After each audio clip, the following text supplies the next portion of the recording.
আল্লাহ পাক রব্বুল আলামিনের একজন বন্ধু যার নাম হযরত ইমাম শাযিলি রাহমাতুল্লাহ আলাইহি, বাড়ি হলো কায়রো মিশরে। কোন জায়গায়? কায়রো মিশরে।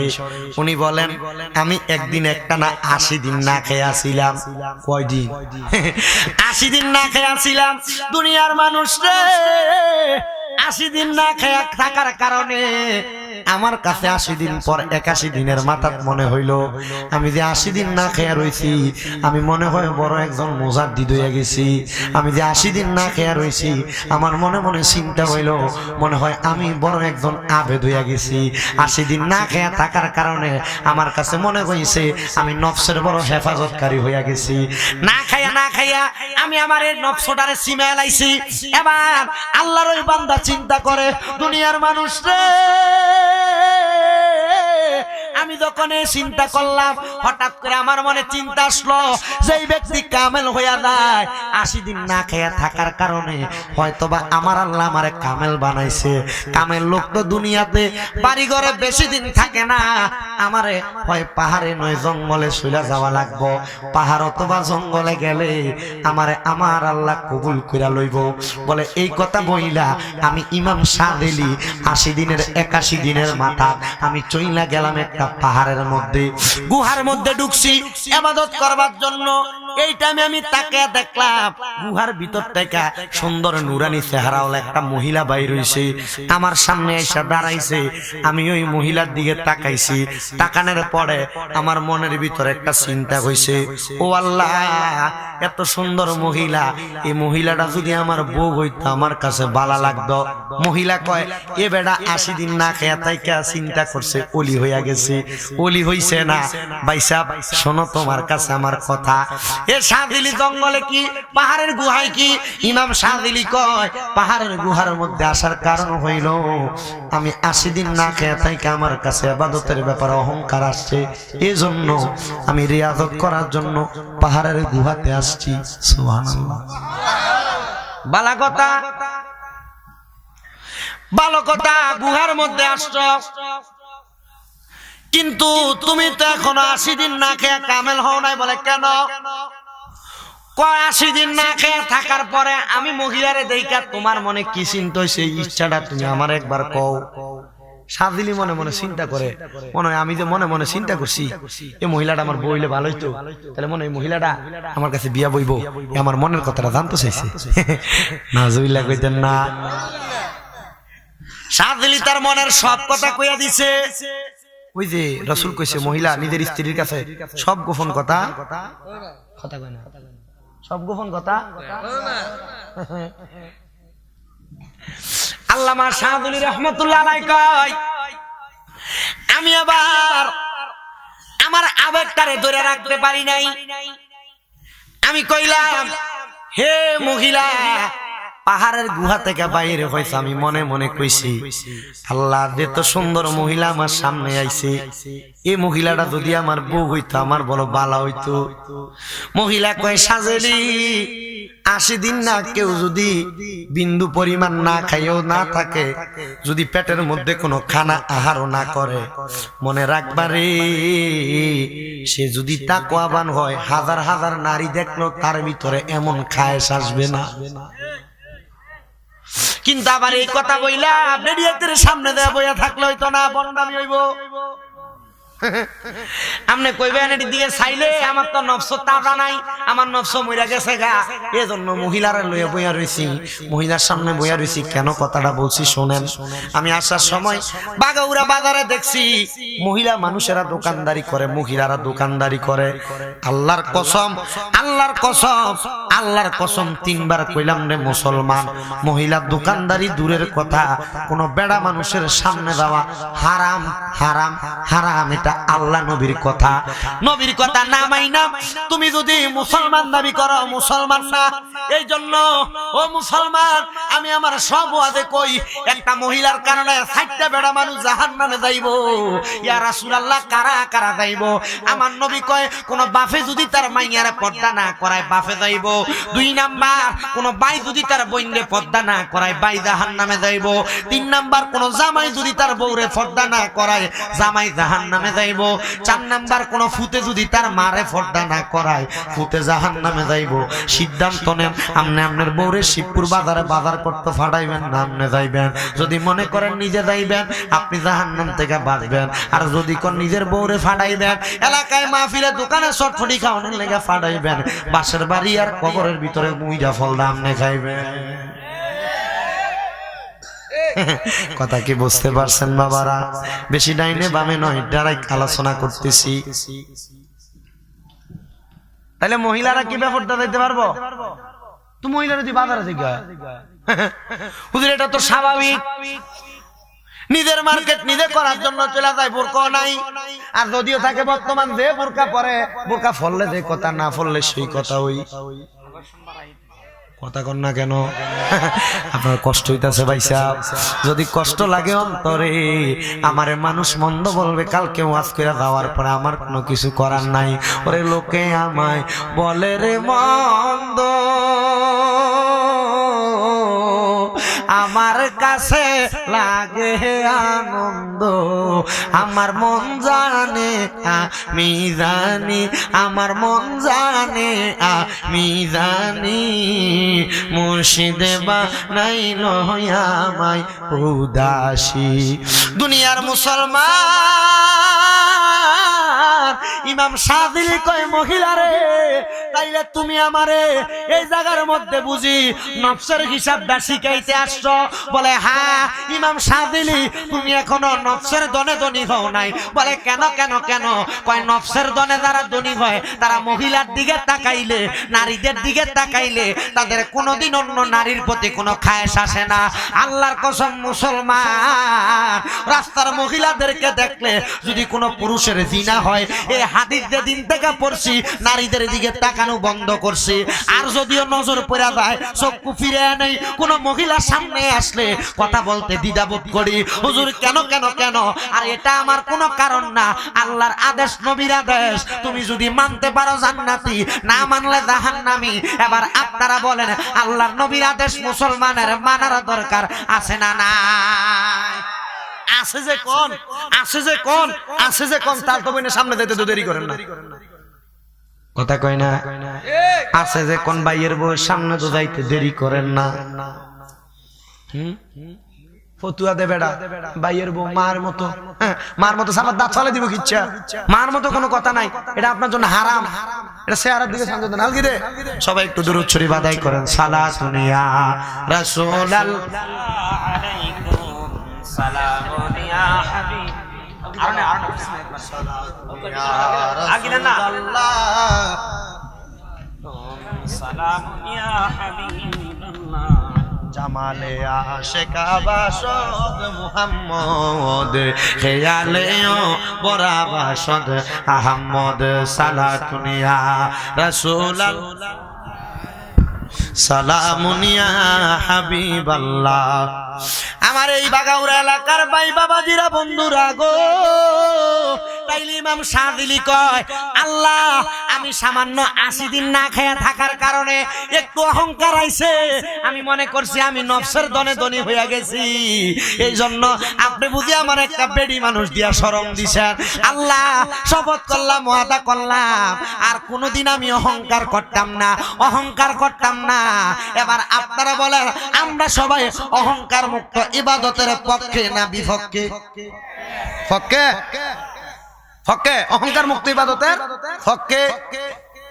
ইমাম সাহেব হুজুর আমার কাছে ঘরে গেছে, হুজুর এটা তো রজবের মাস, রজবের মাস আমরা এই এলাকার মধ্যে মাত্র কয়েকটা মসজিদের ভিতরে মানুষ লাইলাতুল মেরাজের রাতে নামাজ পড়ে। হুজুর অনেক মসজিদের ভিতরে তালা দিয়া রাখে, হুজুর অনেক মসজিদের ভিতরে লাইলাতুল মেরাজের নামাজ বলতে কোনো নামাজ নাই কয়। আমি চিন্তা করলাম রে, যে মেরাজে না গেলে নামাজ ওই ফাইতো না মোল্লা, ওই মেরাজ রে মানে না। জিগাইয়ের নামাজ পাইছেন কই? বলে নবী আনছে। বলে কই থেকে? বলে মেরাজ থেকে। বলে মেরাজ কোন দিন? ওরে লাইলাতুল মেরাজ তো এই রাত্র। আমারে যখন আমার ভাইজান এখানে স্টেজে আনতেছে, আমি ঘরে বৈশা বৈশা একটা তাফসীরের কিতাব আমার মোবাইলে রাখছি, যেটার নাম তাফসীরে নুরুল ইরফান, খাজাইনুল ইরফান। আমার আলা হযরত ইমাম এশকে মুহাব্বত ইমাম আহমদ রেজা খান ফাজলে বেরলভী উনি নিজে লেখছেন। উনি কয়, যদিও লাইলাতুল মেরাজের রাত নিয়ে কেউ মতভেদ তৈরি করে, 27শে রজব 26 তারিখ দিবাগত রাত্রটা এটা আমার নবীর মেরাজের রাত্র। বলে হুজুর মেরাজের রাত্রে আপনারা কি ফরজ নামাজ পড়েন? আমরা তো ফরজ নামাজ পড়ি না। সুন্নত নামাজ পড়েন? আমরা তো সুন্নত নামাজ পড়ি না। ওয়াজিব নামাজ পড়েন? আমরা তো ওয়াজিব নামাজ পড়ি না। লাইলাতুল মেরাজের রাতে আমরা নফল নামাজ আদায় করি। হুজুর কেন আদায় করেন? আমার নবীজির উম্মতেরা নবীজি এই রাতে নামাজ আনছে আল্লাহর শুকরিয়া আদায় করার জন্য।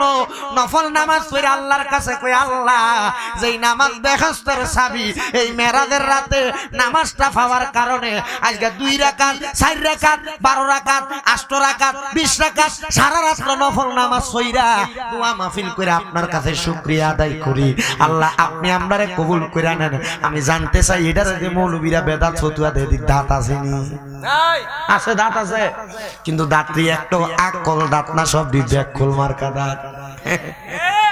কারণ আকলওয়ালা দাঁতওয়ালা মানুষ জীবনে গুলার বেদাত বলে না। আকল দাঁতওয়ালা মানুষ কোনদিন মেরাজের নামাজের বেদাত বলে না। ও মুসলমান, মেরাজের রাতে নফল ইবাদত করি আমরা। একটা কথা মনে রাখেন, আহলে সুন্নাত ওয়াল জামাতের আকীদা এটা। কার আকীদা? কেউ যদি না মানে তাদেরকে কোনোদিন গালি দিয়েন না। হ্যাঁ, গালি করবেন। কেউ যদি না মানে গালি দিবেন না, দ্বন্দ্বে যাবেন না, তার সঙ্গে কোনোদিন কোনো দ্বন্দ্ব করবেন না। উনি যদি বলে যে তুমি কেন মেরাজকে অস্বীকার করো? হুজুর মেরাজকে অস্বীকার করি, মেরাজের রাতে নবীজি কোনো নামাজ পড়ছে না। বলবেন পড়ছে।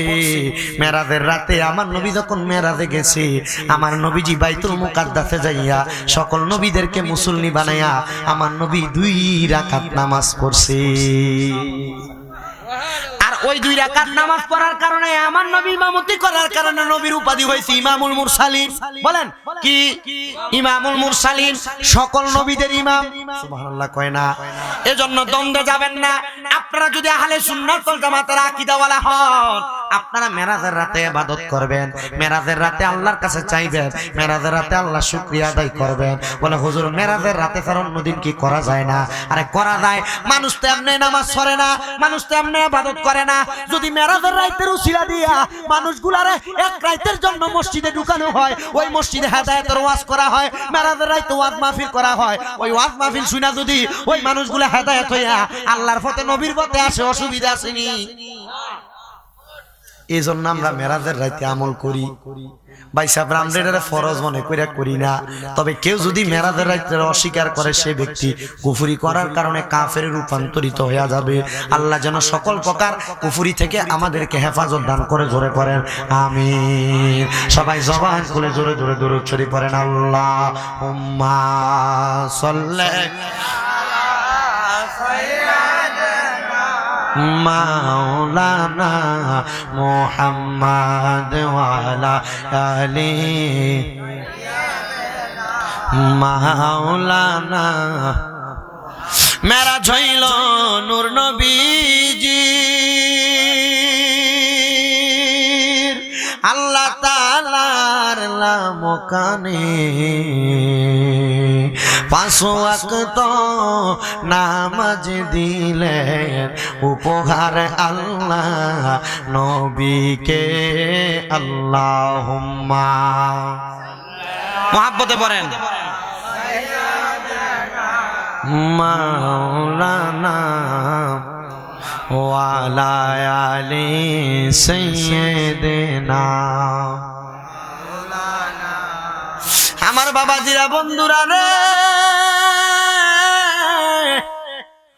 আমার নবীজি মেরাজে গেছে, এটা আমার নবীর ইচ্ছাতে না। মেরাজে গেছে আমার নবী স্বয়ং আল্লাহর ইচ্ছাতে। সুবহানাল্লাহ কইলেন না? আমার নবী মেরাজে গেছেন আমার আল্লাহর ইচ্ছাতে। আল্লাহ নিজে 15 পারার প্রথম পৃষ্ঠাতে বলেন সুবহানাল্লাযী, পবিত্রতা তারই জন্য, আসরা বিআবদিহি, যিনি তার বান্দাকে পরিদর্শন করাইছেন। সুবহানাল্লাহ কইতেন না? লাইলাম, রাতের একটা অংশে, মসজিদুল হারাম ইলাল মসজিদিল আকসা, মসজিদে হারাম থেকে মসজিদে আকসা পর্যন্ত। মসজিদে হারাম মক্কা শরীফ হইল সৌদি আরবে, আর মসজিদে আকসা হইল বর্তমান জেরুজালেম ফিলিস্তিনে।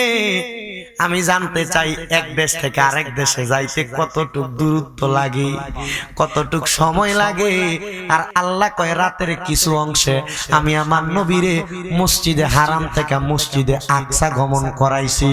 শুধু তাই নয়, আল্লাহ কয় মসজিদিল আকসাল্লাযী বারাকনা হাওলাহু লিনুরিয়াহু মিন আয়াতিনা, যাতে তাকে আপন প্রভুর নিদর্শন সমূহ দেখায়। আমার আল্লাহর আপন নিদর্শনগুলো দেখানোর জন্য আমার নবীকে আল্লাহ মেরাজে নিছে। আল্লাহর নিদর্শন কি দেখাইছে? কয় জান্নাত জাহান্নাম, আমার আল্লাহর যত নিদর্শন আছে সব আমার নবীরে দেখাইছে। শুধু তাই নয় রে মুসলমান, ইন্নাহু হুয়াস সামিউল বাসীর, নিশ্চয় তিনি শুনেন এবং জানেন। আল্লাহ তাআলা শুনেন এবং জানেন। তাইলে আমার আল্লাহ মেরাজের মধ্যে আমার নবীকে নিলেন, নেওয়ার পরে আমার আল্লাহ শুনেন কথাটা কেন ব্যবহার করলেন, জানেন কথাটা কেন ব্যবহার করলেন? মুসলমান ইমানদারের দল, কারণ আমার আল্লাহ আমার নবীকে এমনি মেরাজে নেয় নাই। আমার আল্লাহ আমার নবীকে মেরাজের মধ্যে নিয়া আমার নবীর সঙ্গে আমার আল্লাহ এমন কিছু কথোপকথন করেছে। কিন্তু আমার নবী রাহমাতুল লিল আলামিন নবীজি যখন হযরত উম্মে হানির ঘরের মধ্যে আরাম করতেছিলেন, আমার আল্লাহর ফেরেশতা হযরতে জিবরাইল আলাইহিস সালাতু ওয়াস সালাম আমার নবীর কাছে এসে ডাক দিয়ে বলছেন, ইয়া রাসূলুল্লাহ, নবী গো, আমার আল্লাহর আদেশ, আপনি আমার আল্লাহর বাড়িতে যাওয়া লাগবে। আমার নবী কান্দে আর ডাক দিয়া কয়ে, ফেরেশতা জিবরাইল, আমার আল্লাহ যে বলল আমার আল্লাহর বাড়িতে যাওয়ার জন্য, আমার গুনাহগার কোটি কোটি লক্ষ লক্ষ মিলিয়ন মিলিয়ন উম্মত আছে রে। আমার আল্লাহরে বলো আমি যে আমার আল্লাহর বাড়িতে যাব, আমার ওই উম্মতের কি হবে? আমার জিবরাইল আমার আল্লাহরে বলে, গো আল্লাহ, আপনার নবী তো এই কথা বলে। আল্লাহ কই, বন্ধু নবীরে বলো আমার বন্ধু যদি মেরাজের রজনীতে আমি আল্লাহর বাড়ি গমন করে গো, আমার বন্ধুর উম্মতের নাজাতের ফয়সালা আমি কইরা দিব। নবী আমার খুশি হয়ে গেছে। জিবরাইল আমার আল্লাহর কাছে অনুমতি নিয়ে নবীর কাছে আসবে। আমার আল্লাহ কয়, জিবরাইল, আমার নবীর কাছে যে যাও, আমার নবীরে যে তুমি আমি আল্লাহর নাম ওখানে আনবা। আমার বন্ধু তো দুনিয়ার কোনো সাধারণ মানুষের মতো না। আমার বন্ধুকে নাম ওখানে আনতে হলে আমার বন্ধুকে সাজায় আনবা, দুলহান বানায় আনবা। যাও রে জান্নাতের মধ্যে যাইয়া আমার বন্ধুর জন্য আমি আল্লাহ যখন দুনিয়া সৃষ্টি করেছি তখন একটা জান্নাতি জামা, জান্নাতি আসকান রেডি করে রেখেছি, ওই আসকানটা আমার বন্ধুর জন্য নিয়ে আসো। জিবরাইল জান্নাতের মধ্যে প্রবেশ করলেন। জান্নাতের মধ্যে প্রবেশ কইরা নবীজির জন্য আসকান মুবারক নিবে। জিবরাইল বলে, শোনো, আমি তাকে দেখলাম রে দুনিয়ার মানুষ, শুনে নাও, ওই নবীজির আসকান মুবারকটারে 70,000 নূরের ফেরেশতা চারদিক দিয়া মক্কা যেমনে তাওয়াফ করে ওইটারে তাওয়াফ করতেছে। সুবহানাল্লাহ। আমি সামনে যাইতে চাইলাম, আমি নিতে চাইলাম ওই জান্নাতি জুব্বাটা। ফেরেশতাগণ জিজ্ঞাসা করে, এই জান্নাতি জুব্বা তো এমনে এমনে নেওয়া যাবে না। বলে কেন?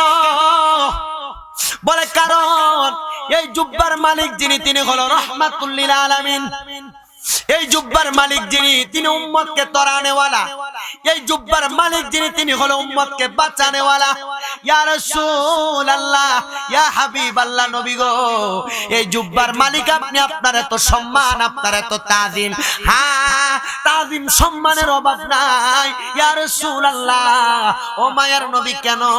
কারণ আমার নবী রহমতের নবী আমার বলে, শোনো শোনো, আমার আল্লাহ তাআলা আমি নবীকে সম্মানিত করেছেন, কারণ আমি নবী হইলাম ইমামুল আম্বিয়া, সকল নবীদের ইমাম। এজন্য আমার আল্লাহ আমি নবীকে এই জান্নাতি জুব্বা দ্বারা সম্মানিত করবে। গত জুমায় মসজিদে নবীদের শান ও শৌকতের আলোচনা করতে যায় বলছিলাম একটা হাদিস শরীফ, আমার নবী রাহমাতুল লিল আলামিন নবীকে আল্লাহ তাআলা আরেকটা জিনিস দিয়ে সম্মানিত করবে, সেটা হলো কাউসার। কি বলেন না কি? সেটা কাউসার। শুধু নবীকে সম্মানিত করবে না, আমার নবী বলে আমার আল্লাহ আমি নবীকে কাউসার তো দিবে দিবে, তার সাথে আমার উম্মতকে পান করে আমার উম্মতকেও সম্মানিত বানাইবে। জবান খুলে জোরে জোরে পড়েন আল্লাহু আকবার। মুসলমান ইমানদারের দলেরা রে, জিব্রাইল যখন গেলেন, জিব্রাইলকে রহমতের ফেরেশতা বলে, এ জিব্রাইল, এই জান্নাতি পোশাক তুমি আমাদের থেকে নিতে পারবে না। বলে কেন? নিতে পারবে একটা শর্তে, এই জান্নাতি পোশাকের যিনি মালিক, ওই মালিককে যদি আমাদের সঙ্গে একবার সাক্ষাৎ করাও, তাইলে তোমরা এই জান্নাতি পোশাক নিয়ে যাইতে পারবা। আল্লাহ পাক রব্বুল আলামিন কই, জিব্রাইল ওই ফেরেশতাদেরকে বলো, আমার বন্ধুকে আমি যখন মেরাজের মধ্যে আনবো, আমার বন্ধুকে এই জান্নাতটাকে প্রদক্ষিণ করাবো, তারা যখন আমার নবীকে দেখবে, তারা তখন আমার নবীকে দেখা দেখা মনের জ্বালা মিটাবে, মনের শান্তি করবে, অন্তরটাকে প্রশান্ত করবে। এবার জিব্রাইল আলাইহিস সালাতু ওয়াস সালাম জান্নাতি পোশাক নিয়ে দুনিয়াতে আগমন করবে। এমন টাইমে আমার আল্লাহ বলে, জিব্রাইল, ও জিব্রাইল, আমার বন্ধুকে আনার জন্য যাচ্ছ, আমার বন্ধুকে তো এমনি আনতে পারবে না। জিব্রাইল, তোমার তো 600 নূরের পাখা, আর আমার বন্ধুকে আমি দুনিয়ার জমিনে মানবীয় শুরুতে পাঠাইলাম, ওই নূরের নবীকে আনার জন্য বাহনের প্রয়োজন। জিব্রাইল, জান্নাতুল আদনের মধ্যে যাইবা, জান্নাতুল আদনের মধ্যে আমি আল্লাহ পাক রব্বুল আলামিন নূরের নবীকে আনার জন্য জান্নাতি সুন্দর সুন্দর বোরাক রাইখা দিছি। যখন দুনিয়া বানাইছি তখন থেকে বোরাকগুলা রেডি রাখছি। ওগো আল্লাহ, ওই বুরাকগুলো আনবো, আপনার অনুমতি পাইলাম। জিব্রাইল আলাইহিস সালাতু ওয়াস সালাম বুরাকগুলো আনার জন্য যখন গেলেন, দেখতেছে জান্নাতের মধ্যে একটা দুইটা বুরাক নয়, ওই জান্নাতের মধ্যে অনেকগুলা বুরাক দেখা যায়। একটা একটা জোড়ায় জোড়ায় জোড়ায় জোড়ায় জোড়ায় জোড়ায় আছে, কিন্তু একটা বুরাক জান্নাতের একটা অংশে একটা কন্যারের মধ্যে কান্না করতে করতে শরীরটা বড় শুকিয়ে গেছে। জিব্রাইল আলাইহিস সালাতু ওয়াস সালাম আমার আল্লাহর কাছে বলে, আল্লাহ কোনটা কানবো? পছন্দনীয় বুরাক তো লাগবে, মোটা তাজা দেখলে তো বড় সুন্দর কুরবানির বস্তু, গরু আপনারা যাচাই করেন। কিন্তু হযরত জিব্রাইল আলাইহিস সালাতু ওয়াস সালাম তাকে দেখতেছে একটা বুরাক একা একা জায়গায় মধ্যে কাঁদতেছে। জিজ্ঞাসা করে, এ বুরাক, কান্না করো কেন? তোমার কাছে জানতে চাই। বুরাকের প্রশ্ন, বলেন বুরাকের জবান খুলে দিতে পারে একজন, তিনি কে? ও বন্ধু, টিয়া পাখি যদি কথা বলতে পারে, তোতা পাখি ময়না পাখি যদি কথা বলতে পারে, শালিক পাখি যদি কথা বলতে পারে, আল্লাহ চাইলে বুরাক কেন কথা বলতে পারবে না? জিব্রাইল ডাক দিয়া কয়, বুরাক, সবাই একজন আর একজন খেলা করতেছে, একটা বুরাক আরেকটা বুরাকের সঙ্গে ভাবেন আদান প্রদান করতেছে। বলো রে এ বুরাক, তুমি কেন কান্দো? বুরাক, আমি প্রেমের সুখে কান্দি। বলে কেমন প্রেম? বলে আল্লাহ রাসূলের প্রেম, নবীজির মুহাব্বতের প্রেম। বলে কেন? বলে আমার আল্লাহ যখন আমরা বুরাক জাতিরে বানাইছে, আমার আল্লাহ বলেছে আমাদের মধ্য থেকে যে কোনো বুরাকের পিঠের মধ্যে নাকি আল্লাহর পেয়ারা হাবিব রাহমাতুল লিল আলামিন নবী উঠবে। যেই নবীর কারণে আমরারে বানাইছে জান্নাত বানাইছে, জাহান্নাম বানাইছে, যেই নবীর কারণে আল্লাহ মুহাব্বতে দুনিয়া বানাইছে, ওই নবী নাকি আমাদের মধ্য থেকে একটা বুরাকের পিঠে উঠবে। এই জন্য আমি বুরাক কান্দি। আমি আল্লাহর কাছে জানি পছন্দনীয় হইনি, আর ওই নবী জানি আমি বুরাকের পিঠের মধ্যে কদম রাখিনি, ওই নবী জানি আমি বুরাকের পিঠের মধ্যে বসেনি। বুরাক কান্না করে। আমার আল্লাহ কয়, এ জিব্রাইল, এই বুরাক যেহেতু নবীকে পাওয়ার জন্য কান্দে, আমার নবীর বাহন হিসেবে এই বুরাকটারে তুমি নিয়ে আসো। বুরাকটা দেখতে কেমন? খচ্চরের চাইতে একটু বড়, গাধার চাইতে একটু ছোট। মানে ঘোড়ার চাইতে একটু ছোট, খচ্চরের চাইতে একটু বড়, মিডিয়াম পর্যায়ের নবীজি। বোরাকের দূরত্ব কেমন, বোরাক কত তাড়াতাড়ি দৌড়ায়। নবী আমার কয় দুনিয়ার গরু, দুনিয়ার বকরি, দুনিয়ার ছাগল, দুনিয়ার গোড়া তো এক কদম দিলে মনে করেন 10 ফুট যায়, কিন্তু আল্লাহর নবী রহমাতুল্লিল আলামিন নবী বলে বোরাকের কদম হইল তার চোখের শেষ সীমানা যত দূর পর্যন্ত যায়, বোরাকের এক জায়গা থেকে আরেকটা কদম তত দূর পর্যন্ত যায়। এটা নবীর মেরাজ। জিবরাইল আলাইহিস সালাতু ওয়াস সালাম আমার নবীর সামনে আসছেন, নবীকে ডাক দেয়, কিন্তু নবী তো ঘুমায়। এই ওয়াজগুলো আপনারা সবাই জানেন, শুধু মেরাজের মাস আসলে স্মরণ করে দেয়, নবীর প্রতি ঈমানটা একটু দুর্বল না হয়। জিবরাইল আমার নবীজির কদম মুবারকের মধ্যে তার নূরানি জিহ্বা মুবারক লাগিয়ে দিছে। আমার নবী সামান্য ভিজা বাপ অনুভব কইরা ঘুম থেকে উঠা গেছে। নবী আমার হুজরা মুবারক থেকে বের হবে, আমার নবীজি হুজরা মুবারকে তখনও 2 রাকাত নামাজ পড়ছে। মৌলভী সাবরাদে বলে মেরাজের রাতে নামাজ কই পাইলা, আমার নবী মেরাজে যাইতে নামাজ পড়ছে এটা আল্লাহকে খুশি করার জন্য, কারণ আল্লাহ বলছে এই মেরাজের রাতে নামাজ, মেরাজের কারণে আল্লাহ নবীর উম্মতের নাজাতের ফয়সালা করে দিবে। পয়সা বেরা শুনো রে, মেরাজ অস্বীকার করার কোনো কারণ নাই, মেরাজ অস্বীকার করার কোনো প্রশ্নই উঠে না, মেরাজ অস্বীকার করার কোনো ওই নাই। এজন্য শোনো, আল্লাহর নবী রহমাতুল্লিল আলামিন নবী মেরাজের মধ্যে গমন করবে। জিবরাইল নূরের পোশাক পরাইছে, জান্নাতি বাহনে তোলার আগে আমার নবীকে আমার আল্লাহ পাক রব্বুল আলামিন ওই মেরাজের রাতে 3 রকমের, কেউ বলছে 4 রকমের পানি পান করাইছে। ওই পানি অন্য কোনো পানি না, এই মাসটার নাম রজব মাস। রজব লিখতে 3টা হরফ লাগে, 4টা হরফ লাগে, র আলিফ জিম বা। এই রজব লিখতে যে হরফগুলা লাগে, আমার আল্লাহ ওই রজব নামক একটা নদী জান্নাতের মধ্যে রাখছে। ওই নদীর মধ্যে 1 রকমের পানি নাই, ওই নদীর মধ্যে পানি আছে 4 রকমের পানি। 1 নাম্বার পানির নাম হলো ইন্না আ'তাইনাকাল কাউসার। 1 নাম্বার পানির নাম হলো কাউসারের পানি। 2 নাম্বার পানি যেটা, ওই পানিটার নাম হলো শারাবান তাহুরা। 1 নাম্বার পানি পান করবে তারা যারা আল্লাহ এবং তার রাসূলের পথ মতে চলাফেরা করেছে। 2 নাম্বার পানি শারাবান তাহুরা, যারা নবীর কথা মোতাবেক, আল্লাহর কথা মোতাবেক কোনদিন দুনিয়াতে হারাম খাবার খায় নাই। আর বর্তমানে মানুষ হারাম খাবার খাইব না, এটা কেমন কথা? আর হারাম তো খায় লগে সিগারেট বিড়ি খাইতে খাইতে মুখের মধ্যে দুর্গন্ধ, বেটার লগে দিয়ে হাইটা যাওয়া যায় না, সিগারেট আর বিড়ির দুর্গন্ধে তার কাছেও যাওয়া যায় না। আল্লাহর নবী কয় যারা কোনোদিন নেশার দ্রব্য পান করে নাই, তারা ওই শারাবান তাহুরা পবিত্র পানি পান করবে। ইয়া রাসূলুল্লাহ, নবী গো, ও মায়ার নবীজি, আপনি বলেন না 3 নাম্বার পানি কোনটা? নবী আমার কয় জান্নাতি লাবান মানে দুধ। সুবহানাল্লাহ। যারা কোনোদিন দুনিয়াতে মিছা কথা কইছে না, তারা ওই জান্নাতের দুধ পান করবে। আরেকটা পানি হইল জান্নাতের মধু। ইয়া রাসূলুল্লাহ, নবী গো, ওই জান্নাতের মধু কারা পান করবে? আমরা এলাকার ভিতরে জমি দখল করিন না, মানুষের পকেটে টাকা মাইরা খাওইন না, মানুষের জায়গা জমির ভিতরে ফল ফুলত লাগাইলে চুরি করে খাওইন না। আসেনিও ভাইসা, আসেনিও ভাইসা। এ পরের হক মাইরা যারা খাইতো না, আল্লাহর নবী তারারে জান্নাতের মধু পান করাইব। যদি কেউ পরের হক মাইরা খায়া থাকেন, জান্নাতের মধু খাইতে পারতেন না। আমার নবী রহমতের নবী আল্লাহ তাআলার লামকানের মধ্যে গমন করছে। কষ্ট দিতেছেন, হ্যাঁ কষ্ট দিতেছেন আজকে আপনারা এডি আশা করছেন না অন্য কোনো গরম টরম না? আপনার মেরাজের মাসে মোটামুটি এটা করলে ভালো লাগতো না? একটু মনোযোগ দিয়ে শুনে। আচ্ছা জিকির বলে মাঝে মাঝে ঘুমাই লাইতেছেন বলে আপনারা? ঘুমায়েন না ঘুমায়েন না।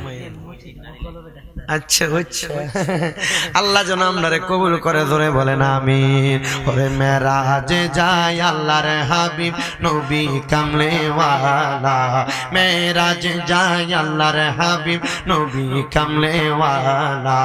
মারহাবা মারহাবা বলো মারহাবা মারহাবা মারহাবা বলো, একটু জোরে বলেন না। মেরাজে যায় আল্লাহর হাবিব নবী কামলে ওয়ালা, মেরাজে যায় আল্লাহর হাবিব নবী কামলে ওয়ালা। মারহাবা মারহাবা বলো মারহাবা মারহাবা। গেলেন নবী মেরাজেতে আল্লাহ পাকের লামকানি বলেন, গেলেন নবী মেরাজেতে আল্লাহ পাকের লামকানি। 5 ওয়াক্ত নামাজ দিলেন, 5 ওয়াক্ত নামাজ দিলেন স্বয়ং আল্লাহ তার কাছে। মারহাবা মারহাবা বলো মারহাবা মারহাবা মারহাবা মারহাবা বলো মারহাবা মারহাবা। মেরাজে যায় আল্লাহর হাবিব নবী কামলে ওয়ালা, মেরাজে যায় নবী কামলে ওয়ালা। মারহাবা মারহাবা বলো। জিবরাইল আসিয়া বলে পাঠাইছে মোর পরওয়ারে, জিবরাইল আসিয়া বলে পাঠাইছে মোর পরওয়ারে। যেতে হবে খোদার দাঁড়ে, যেতে হবে খোদার দাঁড়ে বলছেন আল্লাহ তাআলা। মারহাবা মারহাবা বলো হাবা মারহাবা মারহাবা বলো মার। মেরাজে যায় আল্লাহর হাবিব নবী কামলে ওয়ালা, মেরাজে যায় আল্লাহর নবী কামলে ওয়ালা। মারহাবা মারহাবা বলো। আমার বাবাজিরা বন্ধুরা রে, ও নবীর উম্মতের দল, দর্শক জাগা মত আমি শিল্লাই কিন্তু কাম হইতেছে না। আমার বাবাজিরা বন্ধুরা রে, ও নবীর উম্মতের দল, আমার নবী মেরাজে গমন করবে। নবীজির জন্য আনছি কি বুরাক। এই বুরাকটার শরীর একবারে শুকনো ছিল, শুকনো, যেটা হাঁটতে বড় কষ্ট হইতো। কিন্তু ওই বুরাকটা আল্লাহর হাবিবকে নেওয়ার জন্য যখন প্রস্তুত করা হয়েছে, ওই বুরাকটা এমন চালু ভাবে যায়। আরে হাদিসে জিবরাইল আমার নবীও নিজে বর্ণনা করে, আমি তাকে দেখলাম জিবরাইলের 600 নূরের পাখা দিয়া এমন চালু ভাবে যায়, ওই নূরের পাখার চাইতে এই বুরাকটার তাড়াতাড়ি দৌড়ায়। জিজ্ঞাসা করলাম, এ বুরাক শরীরটা এত শুকনা, শক্তি পাও কই? বলে ইমানি জজবা থাকলে খাবারের শক্তি লাগে না, ইমানের জজবা থাকলে আমার আল্লাহর নূরানি শক্তি দ্বারা আমি বুরাক চলতে পারি। আমার নবী বুরাকের মধ্যে আরোহণ করবে। ওই বুরাক নিজে তার নিজের গর্দানটা নিচা করে দিছে। বুরাক তুমি কি ওই নবীকে চিনো? বলে হ্যাঁ, উনি রহমাতুল লিল আলামিন নবীজি।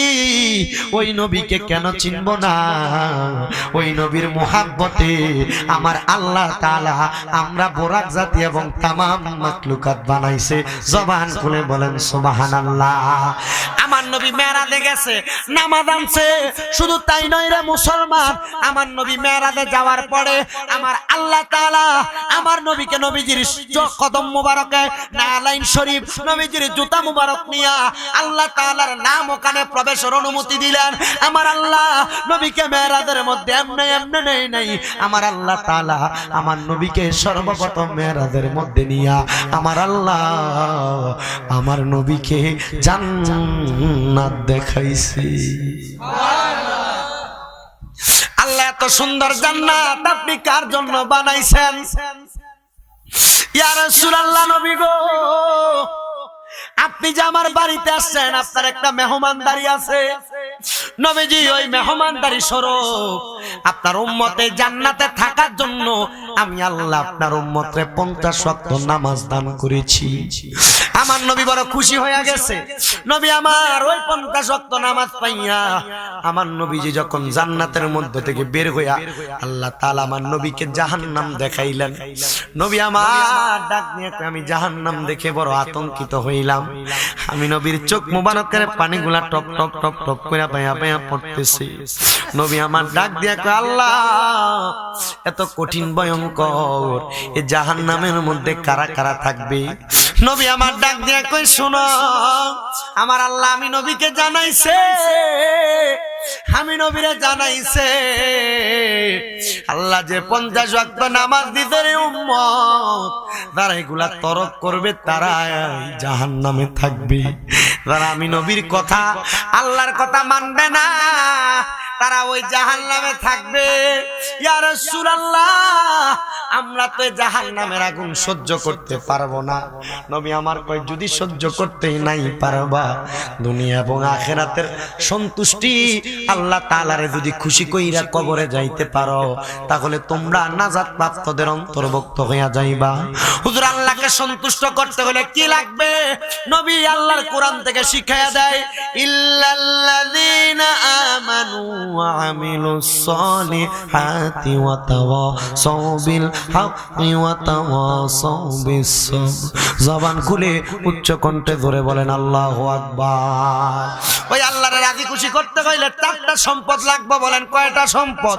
1 নাম্বার ঈমানটা পরিপূর্ণ থাকা লাগবে, 2 নাম্বার নেক আমল করা লাগবে, 3 নাম্বার হকের পথে থাকা লাগবে, আর 4 নাম্বার দুনিয়াতে যে অবস্থায় থাকেন না কেন ধৈর্য ধারণ করা লাগবে। আল্লাহ যেন আমাদেরকে হকের পথে থাইকা নবীর মেরাজকে মাইনা বেশি বেশি ইবাদত করার তৌফিক দান করে। জোরে কোন আমিন, আরো জোরে কোন আমিন। সবাই একটু দুরূদ শরীফ পড়েন আল্লাহুম্মা সাল্লি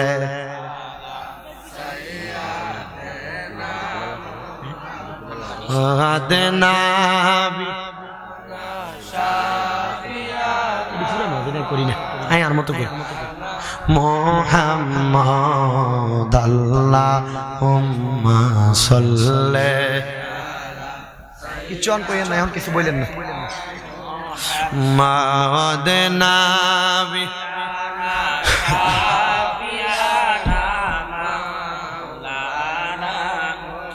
আমার জ্ঞানী গুণী ভাই বাবাজিরা বন্ধুরা গো, আমার নবী মেরাজ থেকে আইসা ওই নামাজ প্রতিষ্ঠা করছে। ওই নামাজ উম্মত কেউ পড়ে কেউ পড়তে চায় না, কথা কই না ঠিক নিও। এই নামাজ কেউ পড়ে কেউ পড়তে চায় না। যারা পড়ে তাদের মধ্য থেকে একজন আল্লাহর বান্দার কথা কই, জিনার বাড়ি ইরাকের জমিনে, তার নাম হাতেম অসম রহমতুল্লাহ আলাইহি। হাতেম তো হাতেমি, অসম শব্দের অর্থ বোবা মানুষ। বোবা কি মানুষ? অসম শব্দের অর্থ বোবা মানুষ। উনি বলে আমি বোবা কেন? শুনো। বলে কেন আপনি বোবা? বলে আমি বোবা মানুষ এই জন্য আমার নামের সাথে হাতেম অসম লাগাইছি, আসম লাগাইছি। বলে কেন? বলে আমি নামাজ পড়তাম আল্লাহর জন্য, রোজা রাখতাম আল্লাহর জন্য, দান সদকা করতাম আল্লাহর জন্য, সব ইবাদত করতাম আল্লাহর জন্য। কিন্তু দুনিয়ার মানুষ রে সবকিছু করতাম আল্লাহর জন্য, কথা সত্য। কিন্তু আমার আল্লাহ তাআলা আল্লাহ পাক রব্বুল আলামিন আমাদেরকে দুনিয়াতে পাঠানোর পরে আমি হাতেম কামালিয়ত অর্জন করছি আল্লাহর ইবাদত কইরা। কিন্তু এমন টাইমে একজন মহিলা আমার সামনে আসছে, তিনি খ্রিস্টান ধর্মের। আত-তাযকিরাতুল আউলিয়া আল্লামা ফরিদউদ্দিন আত্তার রাহমাতুল্লাহ আলাইহি লিখিত কিতাব, ওই কিতাবে ঘটনাটা আছে। উনি বলে আমার সামনে হাজির হয়ে গেছে। হাজির হওয়ার পরে আমি ওই মহিলাটার সামনে যখন দাঁড়াইলাম, আমি নামাজ পড়া ওই মহিলার সামনে দাঁড়ানোর পরে আমি হাতেম আসেম রহমতুল্লাহ আলাইহি ওই মহিলাটার সামনে কোনো কথা বলতে পারলাম না। মহিলা আমারে জিগাই, ও আল্লাহর বান্দা হযরত হাতেম, আপনার কাছে আমি জানতে চাই আপনি যে আল্লাহর ইবাদত করেন আপনি তারে দেখেননি? আমি হুজুর এ মহিলার কোনো জবাব দিছি না, কারণ আল্লাহর নবীর হাদিস মিশকাতুল মাসাবি কিতাবুস সালাতের ভিতরে নবীজি বলছে তোমরা এমন ভাবে নামাজ আদায় করো যেন তোমরা তোমাদের আল্লাহকে দেখতে পাও। ইয়া রাসূলুল্লাহ, কেউ তো আল্লাহকে দেখে নাই, নবী আপনার কাছে জানতে চাই তাহলে কি হবে? নবী বলছে যদি আল্লাহকে না দেখতে পাও এমন ভাবে নামাজ পড়ো তোমার আল্লাহ তোমাকে দেখে। নবীজি আমরা তো নামাজ পড়ি, আল্লাহ আমার দেখে, অন্তরে বিশ্বাস আসে। নামাজের ভিতরে আল্লাহু আকবার কয়ে দাঁড়াইলে আমার নিজের স্ত্রী এক বড়ি স্বর্ণের কথা কইছে, আমার নিজের ভাই আমার কাছে টাকা চাইছে, আমার ভূতে একটা মোটরসাইকেল কিনা দিতে কইছে, হুজুর আমার সন্তান অসুস্থ, এ টাকা পয়সা ব্যবসার কথা আমার মনে হয়ে যায়, হুজুর আমার আর এই নামাজটা ভালো লাগে না। ঠিক নামাজে মনে হয়নি, মনে হয় না রে, মনে হয় না ভাইসা এও হাতে মাসিমরা মহিলা কয় তুমি যে আল্লাহর ইবাদত করো তুমি ওই আল্লাহরে দেখোনি? আপনারা কোনোদিন ওই আল্লাহরে দেখছেননি? তাহলে বিশ্বাস হইলো আমরা আল্লাহরে দেখি না, কিন্তু আমার আল্লাহ আমরারে দেখে, বিশ্বাসটা আছে, এজন্য আমরা আল্লাহ পাকের ইবাদত করি। আমার দয়াল নবী রাহমাতুল লিল আলামিন নবী আমার ডাক দিয়া কয় উম্মত রে, ও আমি নবীর উম্মতের দলেরা, দুনিয়ার জমিনের মধ্যে এই নামাজের মধ্যে আমি নবী কেমনে নামাজ শিক্ষা দিতে শুইনা লাও। মা আয়েশা সিদ্দিকা রাদিয়াল্লাহু তাআলা আনহা হাদিস বর্ণনা করে নবীর বড় কলিজার টুকরা স্ত্রী আমার নবী মা আয়েশারে বড় ভালোবাসতেন। ওই মা আয়েশা কয় আমার নবী যেদিন আমি মা আয়েশার ঘরের ভিতরে আসতো আমি দেখতাম আমার নবী আমি আয়েশার সাথে 3 সবক সময় শুধু ঘুমাইতেন, মানে যেটা আমরা 3 ঘন্টা বলি। মা আয়েশা কয় আমার নবী 3 ঘন্টা ঘুমানোর পরে রে আমি দেখতাম আমার নবী আর বিছানার মধ্যে ঘুমাইতো না। আমি দেখতাম আমার নবী বিছানাতে কইতা কনকনে শীতের মধ্যে ঠান্ডা পানি দিয়া ওযু বানাইয়া আমার নবীজি রাত্রবেলা বেশি দেরি করে ঘুমাইতেন না। নবী আমার সকাল সকাল ঘুমিয়ে যাইতেন, এশারের নামাজ আদায় করে নবী মসজিদে নববী থেকে বাড়িতে যাইয়া আহার কইরা তাড়াতাড়ি ঘুমাইয়া যাইতেন। আমার নবীজি অল্প কিছুক্ষণ ঘুমাইয়া আমার নবী একবার নামাজে দাঁড়াইছে রে, রাত্র শেষ হওয়ার আগে আমার নবীর নামাজ ভাঙছে না। মা আয়েশা কয় 2 রাকাত নামাজ দিয়ে আমার নবী পুরা রাত শেষ করছে। আমি এমনও সময় দেখছি রে আমার নবীজির কদম মুবারক গুলা ফুইলা মোটা মোটা হয়ে গেছে। আমি আমার নবীরে জিজ্ঞাসা করছি ইয়া রাসূলুল্লাহ ইয়া হাবিবাল্লাহ, আল্লাহ তো আপনি নবীরে জান্নাতের মালিক বানাইছে, কিন্তু আপনি নবী কেন এত কষ্ট করে নামাজ আদায় করেন নবী গো? আমার নবী কয় আমি আমার জন্য পড়ি না রে,